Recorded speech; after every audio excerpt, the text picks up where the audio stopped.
حسن کی ملکہ وادی منور ملکہ پربت کے دامن میں واقع ہے۔ جب بھی ذہن میں اس وادی کا تصور آتا ہے، سرسبز و شاداب پہاڑ، ہوا کی ٹھنڈک سانسوں میں محسوس ہونے لگتی ہے۔ دل نشیں مناظر کا ذکر ایک دن ناظم ملک پور مجاہد عرفان سے کیا تو انہوں نے فوری جانے کا پروگرام ترتیب دیا۔ 24 گھنٹے کے اس ٹور کا حصہ بنے فیاض خان ٹانڈا، عابد خان ملک پور، چودھری میر ولی بستی گلزار۔ مانسہرہ سے 110 کلومیٹر فاصلے پر وادی منور کے حسین مناظر دیکھنے کو ملتے ہیں۔ ساتھیوں نے ٹور کا ضروری سامان کی خریداری کی۔ زور کے وقت ہم نے شینو کے قریب دریائے کنہار کے کنارے آرام کے لیے رکے۔ مجاہد عرفان نے ہاتھ سے بنی گرما گرم کڑک چائے سے توازو کی۔ پاکستان ہے یہ میرا پاکستان ہے، اس پہ دل قربان، اس پہ جان بھی قربان ہے، وہ اس پہ دل قربان، اس پہ جان بھی قربان۔ اگلی منزل کے لیے روانہ ہوئے۔ مہاڑی سے چند فرلانگ فاصلے پر وادی کو ملانے والی سڑک جو انگریز سرکار نے 50 سال قبل محکمہ جنگلات کے لیے بنائی تھی، کاغان روڈ سے الگ ہوتی ہے۔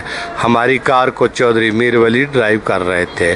اس وادی کا پہلا گاؤں توہاڑ سے گزرتے ساتھ ہی بلند و بالا سرسبز و شاداب پہاڑوں وسط سے بہنے والا منور نالے کے پانی کا شور دیکھ کر خوشی سے جھوم اٹھے۔ واہ کیا بات ہے! کچی خستہ حال سڑک سے اچھلتی کودتی گاڑی ہماری خوشیوں میں بار بار رکاوٹ بن رہی تھی۔ عصر کے وقت ہم بیلا منور پہنچے، جو اس وادی کے مکینوں کے لیے خورد و نوش فراہم کرنے کے اکا دکا دکانداروں پر مشتمل بازار ہے۔ ایک دیسی ہوٹل بھی ہے جہاں پر ملک پیک کی بنی چائے اور روٹی ملتی ہے، مگر رات رہنے کے لیے یہاں نہ تو کوئی ہوٹل ہے اور نہ ہی گیسٹ ہاؤس۔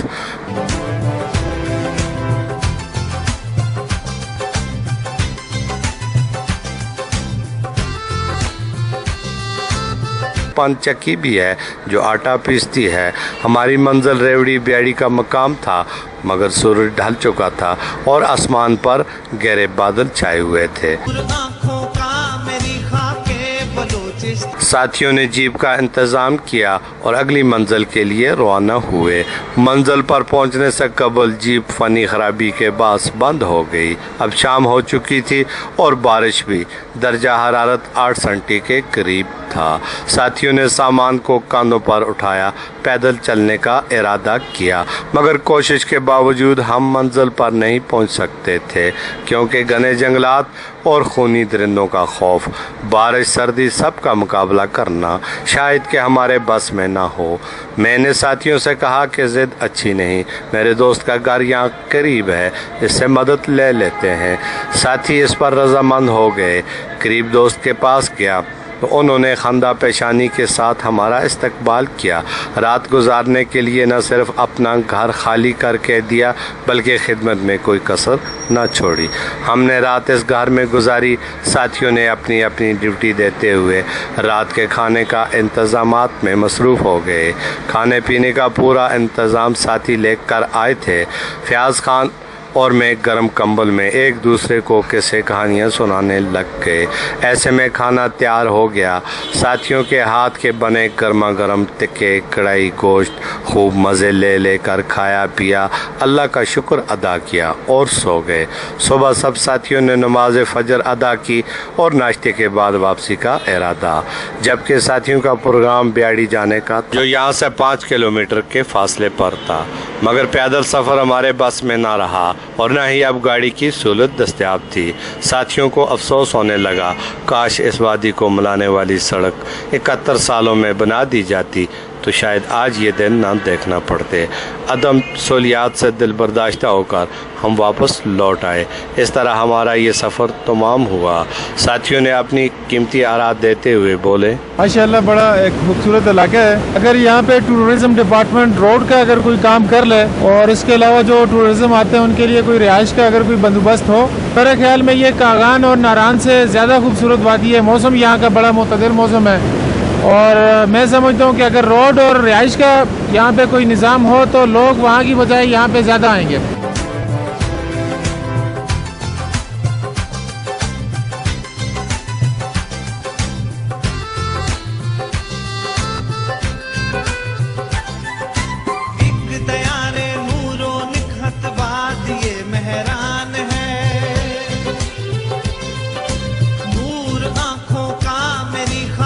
اس علاقے میں سب سے زیادہ مواصلات زراعت کے جتنے محکمے انہوں چاہیے کہ یہاں پہ خصوصاً روڈوں پہ توجہ دی جائے. صورت وادی ہے اس سے پہلے اس وادی کو ہم نے نہیں دیکھا لیکن فرسٹ ٹائم اس کو ہم دیکھ رہے ہیں, بہت انجوائے کر رہے ہیں.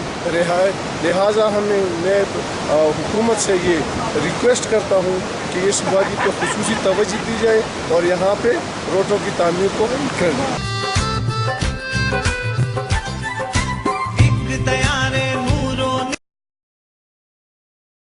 نہ تو سڑکیں ہیں, نہ سکول ہے, نہ طبی سہولیات ہے, نہ جو بھی آئے گا وہ ایک بار تو پھر وہ بار بار آنے کی جستجو کرے گا. انہی الفاظ کے ساتھ ہم اجازت چاہیں گے, آئندہ پھر کسی نئی جگہ کے ساتھ ہم پھر حاضر ہوں گے. تب تک کے لیے میرا گزار آپ سے اجازت.